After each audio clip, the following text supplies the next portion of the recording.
Buenas tardes. Hoy nos corresponde hablar de Gregorio Marañón y se me ha ocurrido pensar que al revisar estas figuras que estamos estudiando, que las tengo todas tan frescas, tan recientes, tengo la impresión de haber estado con Marañón hace poco, oigo su voz y pienso que murió hace 40 años casi. Realmente me ocurre con todos los que he tenido más relación, pero con Marañón tuve personalmente bastante. Marañón nació el año 1887.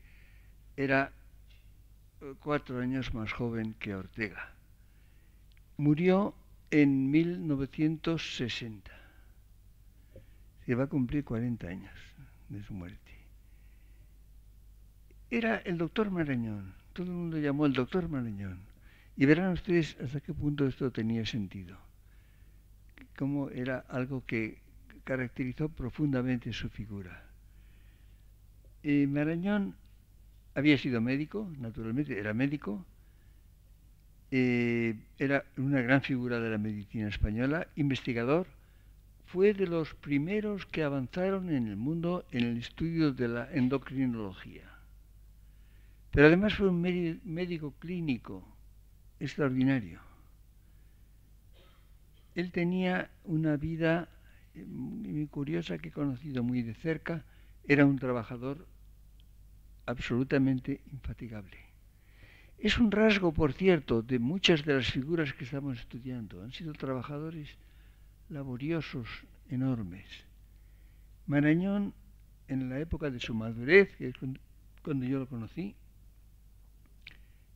se levantaba temprano, se pasaba la mañana en el hospital, cuidando a los enfermos, entre los cuales tenía, recuerdo, un prestigio inmenso, y le tenían una gratitud.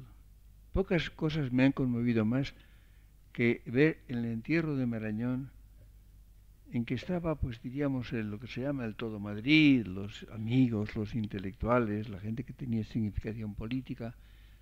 Había inmensa cantidad de gente del pueblo, de gente que iba al hospital, que iba a sus clínicas del hospital, del barrio, de alrededor, del hospital de San Carlos.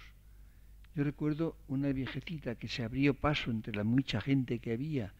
Por favor, déjenme pasar. Y llevaba una flor para echarla en la tumba abierta. Dijo, es que le debemos mucho, decía la viejecita, ¿no? Era algo realmente impresionante. Marañón, después de toda la mañana en el hospital, volvía a su casa a almorzar y tan pronto como terminaba se pasaba a su consulta privada, en la cual se pasaba la tarde. Por la noche tenía su vida de escritor. Por la noche y en los fines de semana en el Cigarral de Menores en Toledo. Él pasaba el sábado y el domingo y allí fundamentalmente escribía. Dormía poquísimo, parece que unas 4 horas al día. Recuerdo muy bien que un año, poco más o menos antes de morir, tuvo un amago de un derrame cerebral o algo parecido, algo que pareció muy grave, pero se repuso pronto. Y yo fui a verlo y le pregunté, ¿no cree usted, Marañón, que le habrá perjudicado a usted el dormir tan poco? Me dijo, pues ahora que lo pienso, creo que sí, me dijo, porque dormía más o menos 4 horas o cosas así. Al año siguiente, más o menos un año después, tuvo una nueva cosa cerebral y murió muy rápidamente. Quiero decir que su obra fue de un trabajo enorme, porque ustedes piensen en la obra de investigador médico, en la obra que tuvo después, naturalmente, pues el trabajo inmenso de médico práctico, de médico en el hospital, de médico en la consulta particular, que llevaba directamente, lo hacía todo, ¿no? Como esos médicos famosos que tienen una serie de ayudantes y, bueno, lo hacía todo. Pero por otra parte, él era escritor, era un gran escritor, ensayista, historiador. Escribió un número muy grande de obras muy importantes, varias de ellas muy extensas. Es decir, la suma de trabajo de Marañón es algo impresionante. Tuvo la colaboración de su mujer. Era un hombre muy de vida privada. Lola, su mujer, Lola Moya, era colaboradora, le ayudaba en los trabajos de investigación, le buscaba cosas para los libros históricos. Era un matrimonio admirable. Yo recuerdo cuando murió Marañón, su mujer le sobrevivió unos cuantos años, estaba en un estado de desolación y de hundimiento. Cuando murió ella yo me alegré, pensé que era lo que esperaba y lo que deseaba. Es decir, era una figura en muchos sentidos humanamente ejemplar. Era un hombre sencillo, no tenía brillo en ningún sentido. Incluso como orador no era demasiado brillante, era un poco lento. Él decía que no tenía espíritu de respuesta, decía que tenía lo que llamaba el esprit de l'escalier, el espíritu de la escalera. Cuando alguien decía algo y a él se le ocurría algo interesante o ingenioso que decir, se le ocurría mientras bajaba la escalera después. Eso lo decía él mismo, ¿no?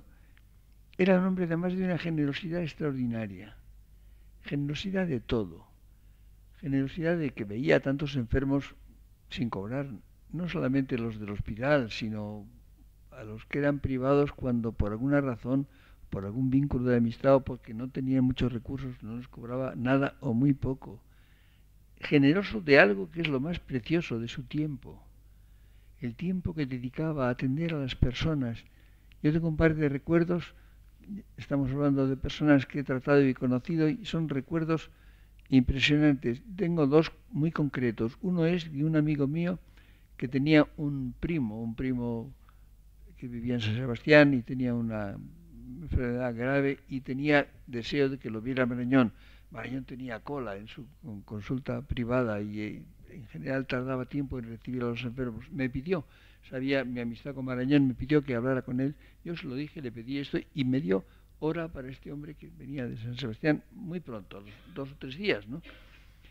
Bien, está bien la cosa, pero no es lo más notable. Es que él creyó que yo tenía una relación más próxima con el enfermo. No la tenía, lo conocía muy poco. Con que tenía amistad era con el primo. Me escribió una carta manuscrita, hablándome del caso, de su situación, de cómo creía que todavía estaba a tiempo de salvarse si hacía una vida determinada, pero que si no estaba perdido. Este es uno de los recuerdos. Otro fue, nos invitó a almorzar en su casa. Acababa yo de publicar muy poco antes la introducción a la filosofía y en el almuerzo que estuvo hablando del libro todo el tiempo, con gran detalle, con gran minuciosidad. Me dijo, me faltan 2 capítulos por leer. Esto era un viernes. El martes recibo una carta manuscrita de Marañón, hasta el sobre del manuscrito, hablándome de los 2 capítulos que le faltaban, que los había leído en Toledo en el fin de semana. Es decir, después de hablar durante todo un almuerzo del libro, dedicó el tiempo de una carta a hablar de los 2 capítulos finales, de los cuales no había podido decir todavía nada. Esto les da idea de cómo era la figura de Marañón. Era además una figura de mucho peso en la vida nacional. Era, por ciertos caracteres suyos, era un hombre de concordia, era un hombre conciliador. Yo pensé hasta su muerte que en España que podían pasar muchas cosas, podía haber un momento difícil de reajuste, una crisis profunda, y yo decía que siempre era posible llamar a Marañón. Lo mismo en la vida privada y como médico. Yo le decía a mi mujer, si yo me pongo mal de verdad, llama a Marañón, le decía yo, porque es que tenía mucho talento. Hay médicos que saben mucha medicina, algunos quizás sabían tanta como él, no sé si es más posible, pero él tenía talento, pensaba. Yo siempre he tenido debilidad por esa función. Y yo le decía a mi mujer eso, si me pongo mal, en serio, llama a Marañón. No hubo ocasión. Nunca lo llamé para que me viera, de modo que mi relación fue amistosa. Marañón fue bastante precoz, muy precoz. Hay un detalle, una cosa de historia que me contó que es bastante increíble. Cuando era, no sé si era ya médico o estaba, en fin, estaba en el hospital, no sé si recién licenciado, que se licenció muy pronto, o incluso quizá antes, había una viejecita muy vieja, y habló con ella, hablaba con los enfermos, y esta vieja le contó que su padre había sido un empleado de palacio, portero o algo parecido, y que cuando ella era niña, pequeña, llegó un señor, llegó un coche, se paró una carroza en la puerta del palacio y entró un señor que la vio a ella y le hizo una caricia, le acarició la mejilla. El señor era Napoleón. Produce vértigo, ¿no? Tenía Marañón muy joven, tenía delante una mejilla que había sido acariciada por Napoleón. Es algo que produce una especie de vértigo cronológico. Lo tenía presente, la historia esta la conservaba en su memoria. Les decía a ustedes que fue precoz y que tuvo mucho prestigio médico. Como el doctor Marañón era una gran figura durante muchos años. Le dio cierta notoriedad, además, algo curioso, que es que el rey, Alfonso XIII, decidió visitar las Urdes, que eran algo entonces muy abandonado, enormemente aislado, muy pobre, en que la gente vivía en condiciones sumamente primitivas. Y el que era obispo de la zona, que era el que luego fue cardenal Segura, quiso, también lo incitó, animó a que se hiciera esta especie de visita de las Urdes, y fue Marañón. Es decir, fueron el rey, el obispo y Marañón. Y eso le dio también cierta notoriedad y un prestigio mayor, un prestigio social que tuvo muy grande. Y desde entonces fue una figura importante en la vida social española. Era una figura con la cual se contaba, era muy conocido por médico, naturalmente, por su prestigio médico, que era lo fundamental. Pero el contacto que había tenido con el rey, el papel que tuvo en esta expedición, que entonces era muy difícil y azarosa en las Urdes, todo esto le dio una popularidad mayor. Él era un hombre moderado en todos sentidos, muy positivo. Es curiosa la ausencia de negativismo que tuvo Marañón. Es algo que yo aprecio mucho y que explica muchas conductas suyas, que muchas fueron censuradas. Él procuraba siempre encontrar lo valioso, lo estimable. Incluso en situaciones o grupos o personas que no le gustaban, sobre las que tenía muchas reservas, a veces incluso muy graves. Y esto me consta muy particularmente. Pero con todo, lo que había de bueno, lo que había de esperanzador, lo que había de posibilidad abierta, siempre lo tenía en cuenta. En esto coincidía con Azorín. En España tiene mucho prestigio el espíritu negativo. Y esa actitud positiva, ese afán de salvar las cosas, de salvar lo que se puede, no sé, eso no es estimado y más bien se mira con malos ojos. Marañón tenía además, aunque era un hombre modesto, repito, sin demasiado esplendor, sin demasiado brillo, que más bien se ocultaba con cierta timidez, tenía conciencia de su valor y de, en cierto modo, la importancia que tenía autoridad. Y, por ejemplo, no le importaba nada hablar en cualquier lugar, incluso en circunstancias que alguna gente, con motivo también, se hubiera retraído. Recuerdo, por ejemplo, que una vez habló en una cosa en que estaba Franco presente. Él tenía muchas reservas, grandes reservas, y fue censurado por haber hablado en esto. Lo que pasa es que dijo lo que tenía que decir, lo que quería decir, y dijo cosas que no sonaban bien, que nadie, en cambio, se hubiera atrevido a decir en aquellas circunstancias. Y yo recordaba aquel pasaje del Quijote en que el hidalgo porfiaba con el labrador sobre quién debía ponerse en la cabecera de la mesa y al final, ya harto, le dijo: sentaos, majagranzas, que en cualquier lugar que yo me siente seré vuestra cabecera. Pues bien, Marañón tenía la impresión de que estuviera donde estuviera y estuviera quien estuviera, lo que él decía era algo importante y podía decir lo que quisiera, y lo decía. Esto caracteriza mucho, creo, a la figura de Marañón. He dicho antes que era fundamental su carácter de médico. Marañón tenía una cualidad no frecuente entre los intelectuales. No tenía asco a la realidad. El médico no puede tenerlo. El médico se enfrenta con la realidad, que a veces es muy desagradable, que a veces es repugnante. El médico maneja una úlcera purulenta que en general preferimos no ver, no digamos manejar. Hace operaciones que son cruentas y difíciles y dolorosas. El médico no puede tener asco a la realidad. No puede hacerle remilgos. El poeta, el novelista, el historiador, el filósofo, el pintor pueden tener eso, ese asco. El médico no puede. Y él no lo tenía. Tenía amor a la realidad por ser realidad, como fuera.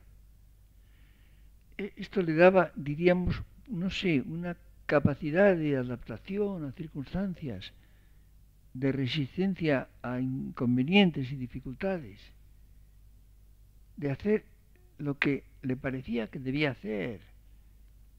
Él había tenido una relación, como les acabo de referir, con Alfonso XIII, pero después estaba en contra de la dictadura, tenía inconvenientes con Primo de Rivera, objetaba al Estado dictatorial de España, y al final se decidió por el cambio de régimen y con Ortega y Pérez de Ayala fundó la agrupación al servicio de la República.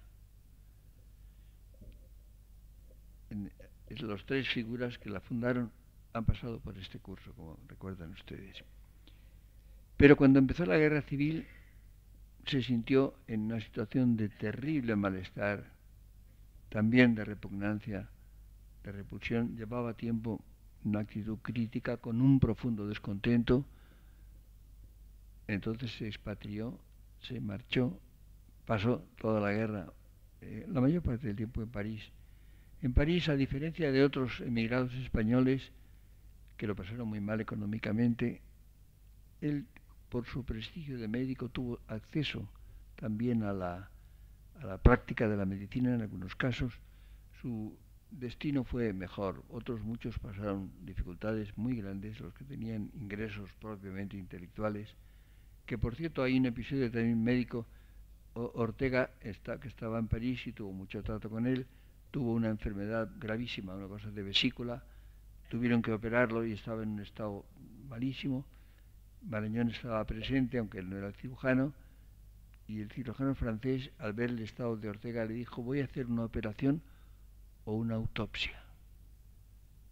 Y Marañón le dijo: es celtíbero, opere usted. Lo operó y Ortega se salvó y salió de la operación, y por cierto murió antes que él, el cirujano francés. Pero esto es una muestra de la relación de Ortega con Marañón y de esta frase: es celtíbero, opere usted. Pues la capacidad de resistencia de los celtíberos es bastante grande en muchos sentidos, no solo frente a una operación de vesícula. Era un hombre, les decía a ustedes, de gran generosidad. Era capaz de ocuparse de tantas cosas. Era capaz de ocuparse de las personas. Yo tengo otro recuerdo personal, estoy contando recuerdos personales, porque justamente uno de los elementos de este curso es ese. Cuando yo estaba en el año 1956 enseñando filosofía en Yale, en la Universidad de Yale, fue el año, yo no sé si ustedes recuerdan, el año 56 fue especialmente duro. En España las cosas no iban nada bien, se reprodujeron las presiones, las, en cierto modo, persecuciones, era muy, muy complicado. Y la Universidad de Yale me hizo una invitación realmente de una cordialidad y a mí me conmovió profundamente, pero muy tentadora en todos sentidos.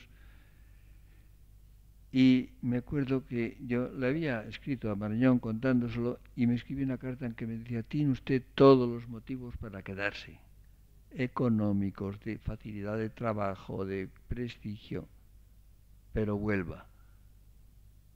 Y la carta, no sé por qué demonio, la carta se retrasó y la recibí en España. Yo había vuelto, había decidido por mi cuenta volver y había vuelto. Y la recibí en España. Pero ahí está la carta. La carta en que me decía, después de enumerarme todos los motivos para que me quedara, me decía: pero vuelva.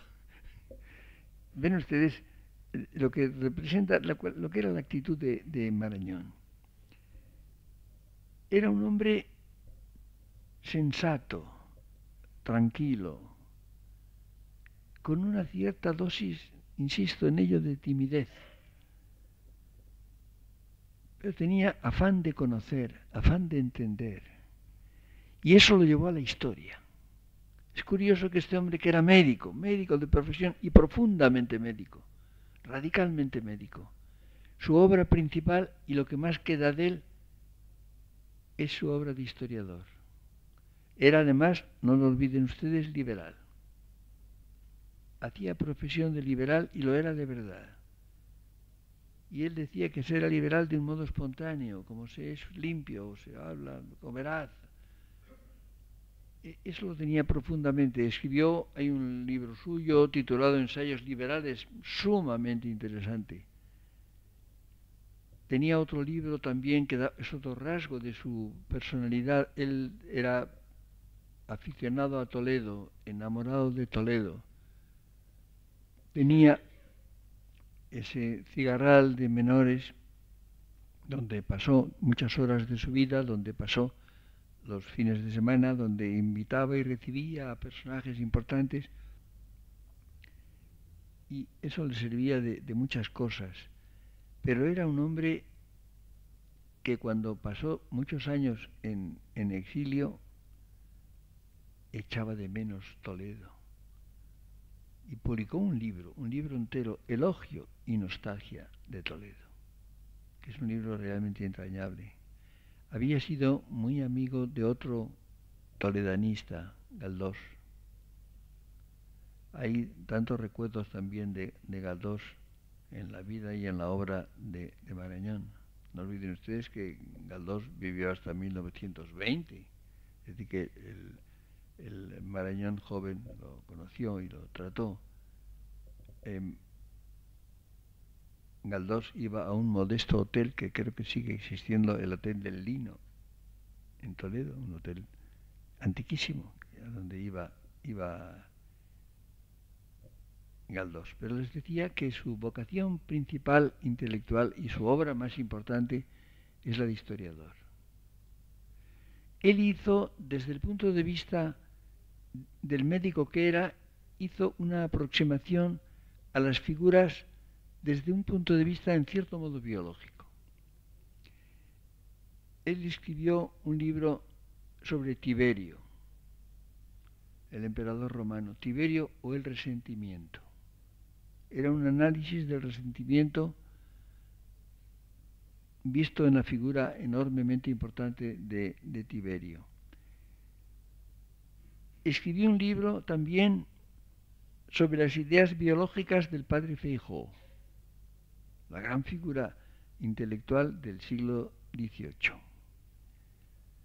Pero luego hizo libros más propiamente históricos, por ejemplo, su libro sobre Enrique IV de Castilla, o el libro sobre Vives, Luis Vives. Y luego hizo estudios ya de gran envergadura, sobre todo el libro sobre el conde duque de Olivares. Es un gran libro del cual hablan los historiadores actuales, por ejemplo, Eliot, con gran respeto, con gran admiración. En definitiva, habría que decir que la figura del conde duque de Olivares, el primero que la planteó con magnitud y la reconoció como una gran figura, fue Marañón. la investigación actual ha descubierto más cosas y ahora se puede tener. El libro de Eliot es un libro excelente. Un libro excelente que se atreve a decir que es una figura tan importante, de tanto calibre como el Richelieu, por lo menos. Cosa que los españoles no lo hubieran pensado ni, y sobre todo no lo hubieran dicho nunca. Pero lo decía Marañón y lo decía Eliot. Escribió un libro extraordinariamente importante sobre Antonio Pérez, el que fue ministro, digamos, secretario de Felipe II, después traidor a él, enemigo, huido, uno de los grandes autores de la leyenda negra. Es un libro extraordinario, un libro enormemente amplio que cubre toda la época. Escribió un libro sobre españoles fuera de España, precisamente la experiencia del exilio tan doloroso para Marañón, el estar varios años fuera de España, le sirvió de acicate para estudiar las figuras de unos cuantos españoles que habían sido también exiliados, voluntarios o forzosos. El pequeño libro sobre Luis Vives es una maravilla de libro. Está hecho un poco al hilo del libro que escribió en latín, claro, sobre la enseñanza del libro de la escuela, lo que era la escuela y las escenas, los diálogos para aprender latín. Es un libro de una vivacidad y aparece la vida de Vives desde su juventud en Valencia hasta su vida luego en Brujas y en Inglaterra y en tantos lugares.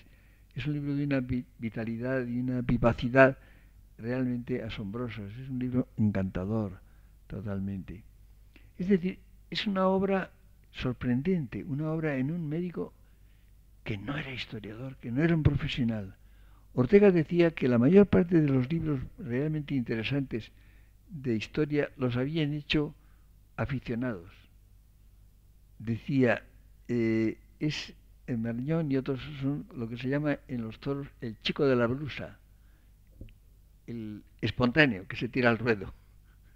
Pues bien, eso es lo que había hecho Marañón, tirarse al ruedo como un espontáneo, como chico de la blusa y torear unos toros tremendos, porque ustedes recuerden un poco lo que acabo de nombrar. Los libros de Marañón sobre temas históricos son realmente de gran importancia, de enorme dificultad. No son libros absolutamente técnicos, es posible que tenía una documentación enorme.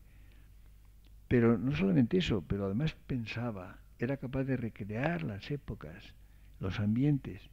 Son libros preciosos, son libros de enorme valor. Cuando murió Marañón, es evidente, hay un problema con los autores cuando mueren.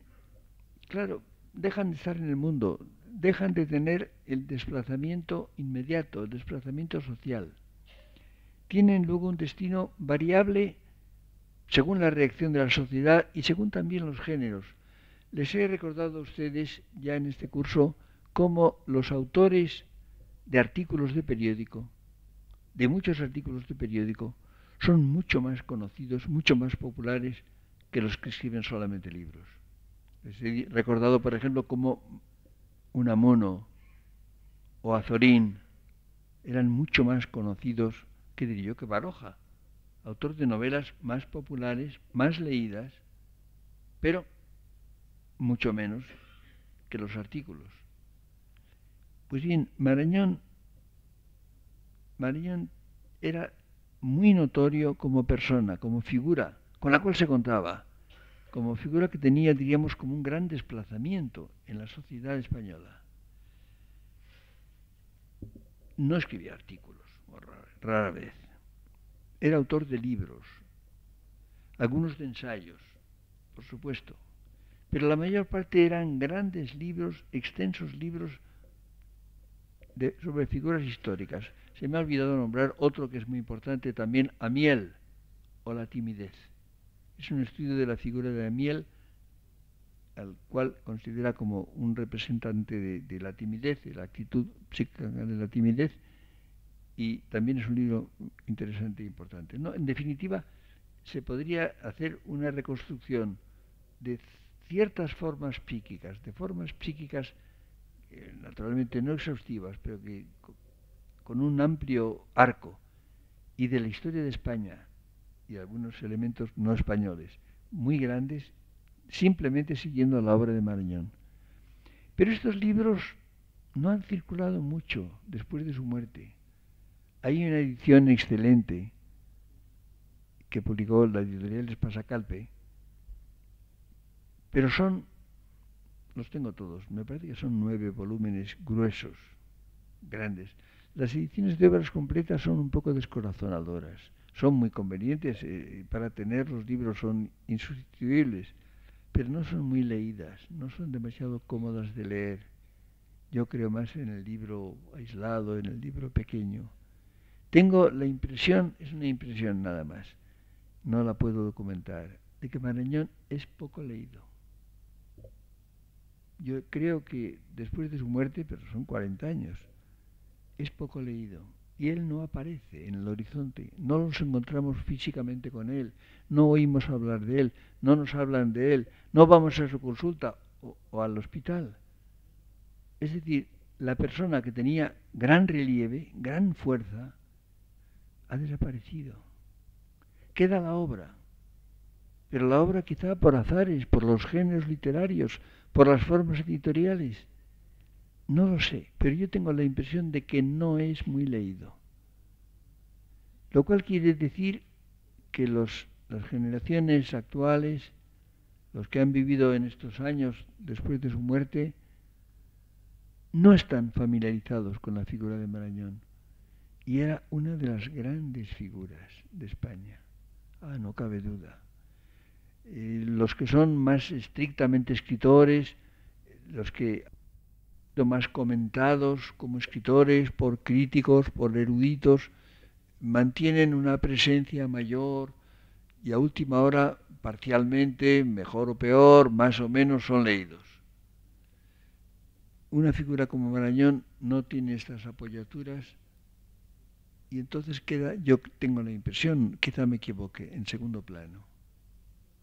Entre las muchas cualidades que tenía Marañón, hay que señalar su profundo, enorme patriotismo.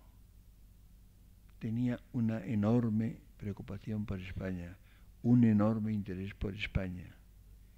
Y esto lo llevó a algo importante. Tenía, creo, la mejor colección existente de libros de viajes sobre España, de todos los países.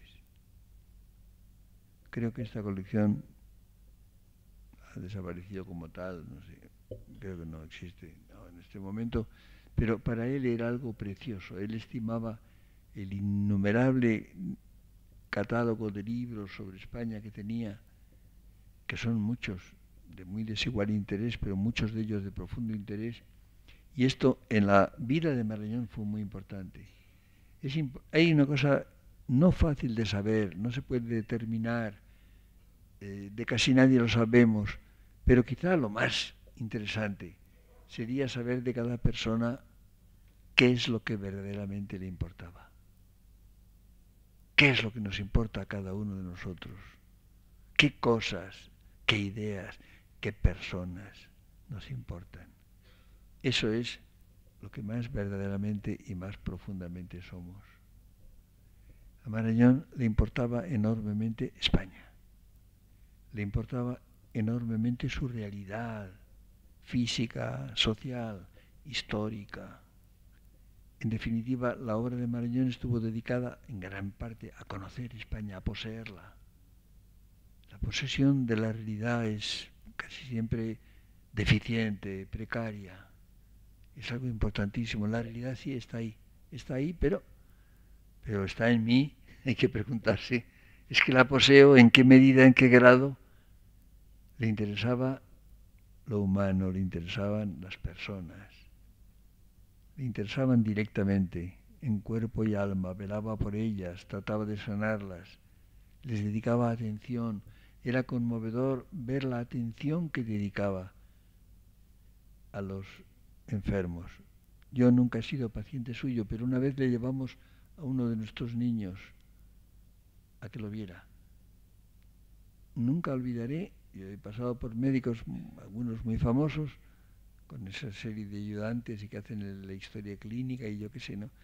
Marañón nos recibió, se ocupó del niño, hizo que su madre lo desnudara, lo reconoció minuciosamente, jugó con él, le dio con el martillito en las rodillas para ver sus reflejos, esperó hasta que el niño estuvo vestido, hizo él de su puño y letra toda la historia clínica y el resultado de los reconocimientos, es decir, le dedicó tiempo y le dedicó un fragmento de su atención y de su vida a un niño que además no tenía nada que fuera, por fortuna, importante.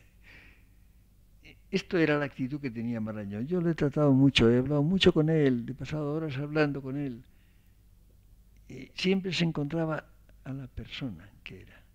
Repito, no demasiado brillante, no tenía jactancia, no tenía demasiado brillo, estaba lejos de toda demagogia, pero en definitiva tenía realidad, tenía volumen. Y claro está, lo sabía, porque si no lo hubiera sabido hubiera sido imbécil.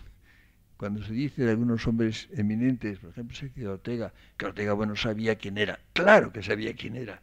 Si no lo hubiera sabido, hubiera sido un idiota. Eso no se puede ser una gran figura y no saberlo. Pues bien, Marañón era una gran figura, era un gran hombre, lo sabía y no lo exhibía, no lo mostraba. Más bien, en la medida de lo posible, lo disimulaba. Baste con decir que a los 40 años lo echo mucho de menos. Seguiremos el día 27.